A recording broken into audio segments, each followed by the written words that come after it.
ഗുഹയിലിരിക്കുമ്പോ അതിന്റെ സജ്ജീകരണങ്ങൾ നടത്തുകയാണ്. കുറെ ചെറിയ ദ്വാരങ്ങളുണ്ട്. ആ ദ്വാരങ്ങളിലെല്ലാം അവിടുന്ന് ചെറിയ ചെറിയ തുണിയൊക്കെ വെച്ച് ഇങ്ങനെ അടച്ച് ഒരു ദ്വാരം ബാക്കിയായി. ആ ദ്വാരത്തിൽ തുണി വെക്കാൻ കയ്യിലില്ല. അപ്പോ തന്റെ വിരൽ കൊണ്ട് ആ മാളവും അടച്ച് സുരക്ഷിതമായിരിക്കുന്നതിനിടയിലാണ് ഒരു സർപ്പം സിദ്ദീഖ് റളിയല്ലാഹുവിന്റെ കാലിൽ കൊത്തുന്നത്. കുറെ സമയം പിടിച്ചു നിന്നിട്ടും വേദന സഹിക്കാതെ തിരുദൂതർ സല്ലല്ലാഹു അലൈഹി വസല്ലം മടിയിൽ ഉറങ്ങുന്നുണ്ട്. പക്ഷേ സിദ്ദീഖ് റളിയല്ലാഹുവിന് വേദന സഹിക്കാൻ കഴിയാതായപ്പോ അവിടുത്തെ കണ്ണിൽ നിന്നൊരിറ്റ് കണ്ണുനീര് പുണ്യ നബി സല്ലല്ലാഹു അലൈഹി വസല്ലമയുടെ മുഖത്ത് തട്ടുകയും അവിടുന്ന് എഴുന്നേറ്റ് എന്താന്ന് ചോദിക്കുമ്പോ ഈ വേദനയിൽ പൊളയുന്ന സിദ്ദീഖ് റളിയല്ലാഹുവിന് അവിടുത്തെ തുപ്പലെടുത്ത് തടവി കൊടുക്കുന്നതോടെ ആ വിഷം ഇറങ്ങിപ്പോവുകയും ചെയ്യുന്ന ചരിത്രം കൂടി നമ്മൾ വായിച്ചിട്ടും പഠിച്ചിട്ടുമുണ്ട്. ആ മലയുടെ പേരാണ് ജബൽ സൗർ. അവിടെയുള്ള ഗുഹയുടെ പേരാണ് ഗാർ സൗർ. അള്ളാഹു കാണാൻ തൗഫീഖ് നൽകട്ടെ. കുറച്ച് റിസ്ക് ഒക്കെ നമുക്ക് ഉണ്ടാവും, കാലിന്റെ വേദനയൊക്കെ ഉണ്ടാവും. എന്നാലും കുറച്ച് സംസം വെള്ളം കാലിലൊക്കെ പറ്റിയിട്ട് അവിടെ ഒക്കെ ഒന്ന് പോയിട്ട് കാണുന്നവരിൽ അള്ളാഹു നമ്മളെ ഉൾപ്പെടുത്തട്ടെ. സാധാരണ വരുന്നവരൊക്കെ താഴെ ഇങ്ങനെ നിന്നിട്ട് പറയും ഇത് ജബൽ നൂറാണ്, ഇത് ജബൽ സൗറാണ്, ഇതിന്റെ മുകളിലാണ് പുണ്യ നബി സല്ലല്ലാഹു അലൈഹി വസല്ലം ഇരുന്നത്, ഇതിന്റെ മുകളിലാണ് ഖുർആൻ അവതരിച്ചത്. നമുക്ക് അങ്ങോട്ട് കയറാൻ കഴിയാത്തോണ്ട് താഴേന്ന് സൂറത്തുൽ ഫാത്തിഹ പാരായണം ചെയ്ത്, ഇഖ്ലാസ് പാരായണം ചെയ്ത്, മുഅവ്വിദത്തൈനി പാരായണം ചെയ്തിട്ട് അങ്ങനെ ദുആ ചെയ്തിട്ടൊക്കെ തിരിച്ചു പോരും. കേറി കാണാൻ അല്ലാഹു തൗഫീഖ് നൽകട്ടെ എന്ന് പ്രാർത്ഥിക്കുകയാണ് ഇൻഷാ അല്ലാഹ്. അതുപോലെ തന്നെ ഒരു ദിവസം നമുക്ക് മസ്ജിദുൽ ജിന്നയുടെ അടുത്ത് പോവാം. അത് അവിടെ അസറിന്റെ ശേഷമൊക്കെ മസ്ജിദിലുണ്ടെങ്കിൽ, മസ്ജിദുൽ ഹറമിലുണ്ടെങ്കിൽ കുറച്ച് നടന്നാൽ അവിടെ എത്തും. മറവയുടെ ഭാഗത്തൂടെ അല്പം നടന്നു കഴിഞ്ഞാൽ മസ്ജിദുൽ ജിന്ന്, മസ്ജിദുൽ ഷജറ തുടങ്ങിയിട്ടുള്ള സാധനങ്ങളൊക്കെ നമുക്ക് കാണാൻ വേണ്ടി പറ്റും. അള്ളാഹു അതൊക്കെ കാണാൻ നമുക്ക് തൗഫീഖ് നൽകട്ടെ. അതുപോലെ തന്നെ ഒരു എക്സിബിഷൻ ഇവിടെ ഉണ്ട്. ആ എക്സിബിഷൻ ഞാൻ നേരത്തെ നോക്കുമ്പോൾ വെറും 4 കിലോമീറ്റർ അകലെയാണ് നമ്മുടെ ബിൽഡിങ്ങിൽ നിന്ന് കാണുന്നത്.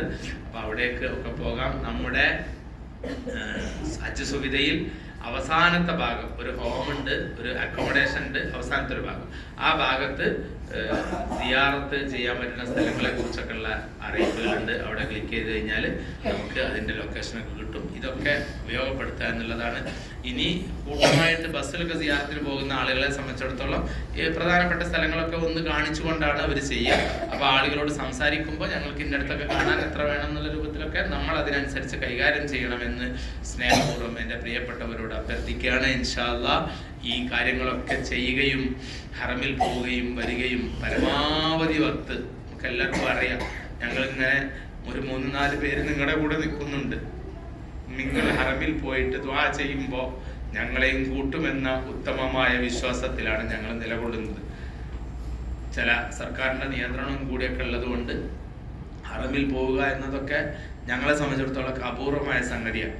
ഓരോ നിമിഷവും ഔദ്യോഗികമായിട്ടുള്ള ഇങ്ങനെ കാര്യങ്ങളിൽ ഇടപെട്ട് നിൽക്കുമ്പോൾ നിങ്ങൾ ദുആ ചെയ്യുമെന്നറിയാം. എന്നോട് കുറെ ആളുകളൊക്കെ പറഞ്ഞു അറഫയിൽ ഞാൻ നിങ്ങൾക്ക് വേണ്ടി ദുആ ചെയ്തിട്ടുണ്ട്. നമ്മുടെ ഹജ്ജിന്റെ ട്രെയിനിങ് മേഖലയിലൊക്കെ പ്രവർത്തിക്കുന്ന ധാരാളം ആളുകൾ, നമ്മുടെ കൂടെ വന്ന ഹാജിമാരൊക്കെ ദുആ ചെയ്തിട്ടുണ്ട് എന്ന് പറഞ്ഞ എല്ലാ നല്ല വാക്കുകളും കൽബിൽ ഏറ്റുവാങ്ങുകയാണ്. അള്ളാഹു ഇതൊക്കെ കബൂലാക്കട്ടെ എന്ന് ദുആ ചെയ്യാണ്. അപ്പൊ ഇൻഷാ അല്ലാഹ് എൻ്റെ പ്രിയപ്പെട്ട ഹാജിമാരും ആലോചിക്കേണ്ടത്, പടച്ചോനെ എനിക്ക് ലഭിച്ച ഏക അവസരമാണ്.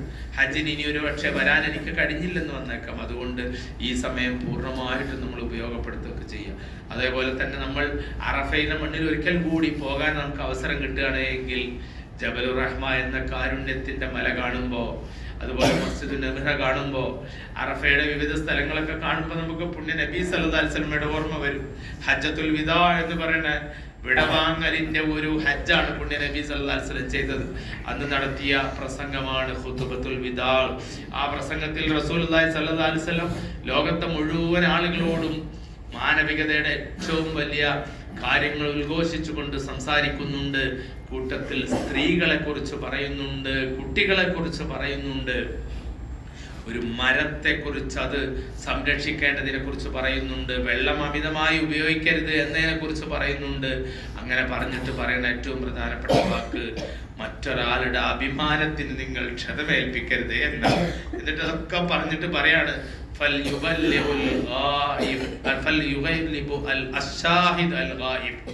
ഇവിടെ ഹാജറുള്ള 1,00,000-ലേറെ വരുന്ന മനുഷ്യന്മാരെ നിങ്ങൾ ഈ ലോകം അവസാനിക്കുന്ന വരെയുള്ള സമയത്ത് ആരൊക്കെ വരുമെങ്കിൽ ഈ ലോകത്ത് വരാൻ പോകുന്ന മുഴുവൻ ആളുകൾക്കും ഈ സത്യസന്ദേശം നിങ്ങൾ എത്തിച്ചു കൊടുക്കണം എന്ന് പറഞ്ഞിട്ട് പുണ്യ നബി സല്ലല്ലാഹു അലൈഹി വസല്ലം ആകാശത്തേക്ക് കൈചൂണ്ടി പറയുന്നത്, അല്ലാഹുമ്മ ഫശ്ഹദ്, പടച്ചോനെ നീ സാക്ഷിയാണ്, ഞാൻ നീ പറഞ്ഞ കാര്യങ്ങളൊക്കെ ചെയ്തിട്ടുണ്ട്, എന്റെ സമൂഹത്തോട് ഞാൻ പറഞ്ഞിട്ടുണ്ട്. ഈ ഹജ്ജത്തുൽ വദായിൽ, ഈ ഖുതുബത്തുൽ വദായിൽ ഞാൻ വീണ്ടും ഇത് പറയുകയാണ്. അതുകൊണ്ട് അല്ലാഹുവേ നീ സാക്ഷി എന്ന് പുണ്യ നബി സല്ലല്ലാഹു അലൈഹി വസല്ലം പറഞ്ഞ അറഫയുടെ മണ്ണിൽ ഒന്നുകൂടി പോകാൻ, കാണാനൊക്കെ തൗഫീക്ക് നൽകട്ടെ.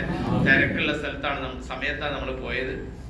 ഇൻഷാ അല്ലാഹ് അപ്പൊ തിരക്കുകളൊക്കെ ഒഴിഞ്ഞ് നമ്മളിങ്ങനെ ലക്ഷക്കണക്കിന് ആളുകൾ ഒരേപോലെ ട്രെയിൻ ഇറങ്ങിയിട്ട് ഇങ്ങനെ നടന്നു പോയ ഒരു വഴിയുണ്ട്. ആ വഴിയുടെ ഗേറ്റ് ഇന്നലെ വൈകുന്നേരത്തോടു കൂടി അടച്ചതിന്റെ ഒരു ചിത്രം, ഒരു പോസ്റ്റ് ഞാനിങ്ങനെ കണ്ടപ്പോൾ ആലോചിച്ച്, പഠിച്ചോനെ അടുത്ത വർഷം അത് തുടക്കമുള്ളൂ എന്ന് എഴുതിയിട്ടുണ്ട്.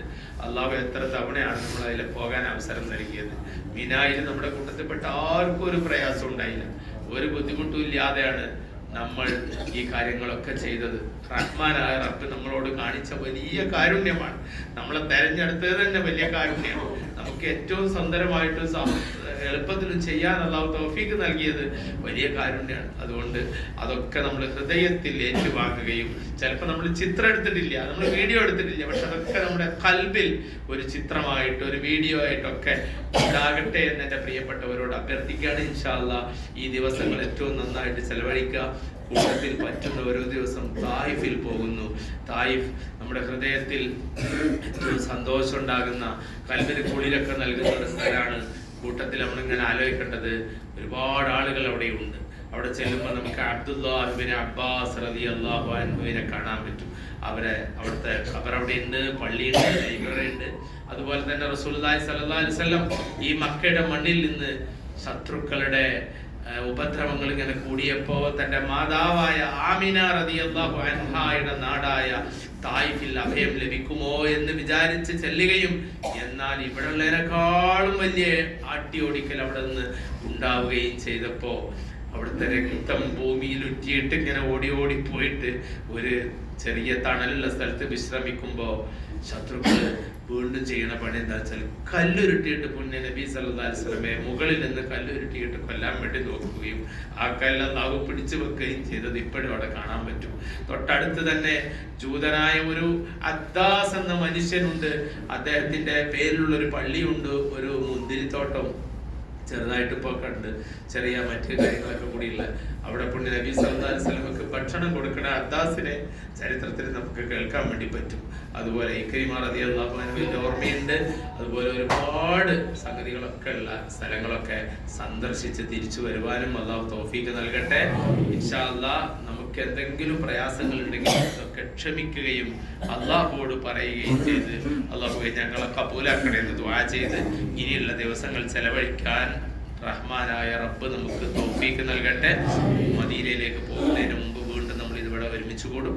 അതിന് മുമ്പ് നമ്മുടെ ലഗേജുകളും കാര്യങ്ങളൊക്കെ പരമാവധി തയ്യാറാക്കി സാധനങ്ങളൊക്കെ പർച്ചേസ് ചെയ്യാനുള്ള ആളുകൾ 35 കിലോ ആണ് കൊണ്ടുപോകാൻ വേണ്ടി പറ്റുക. 7 കിലോ നമ്മുടെ ഹാൻഡ് ബാഗിലും കൊണ്ടുപോകാൻ വേണ്ടി പറ്റും. സംസന്റെ കാര്യത്തിൽ ടെൻഷൻ ഇല്ലാതെ എവിടെ നിന്ന് കിട്ടും, നമ്മൾ കരിപ്പൂർ എത്തുമ്പോൾ കിട്ടും.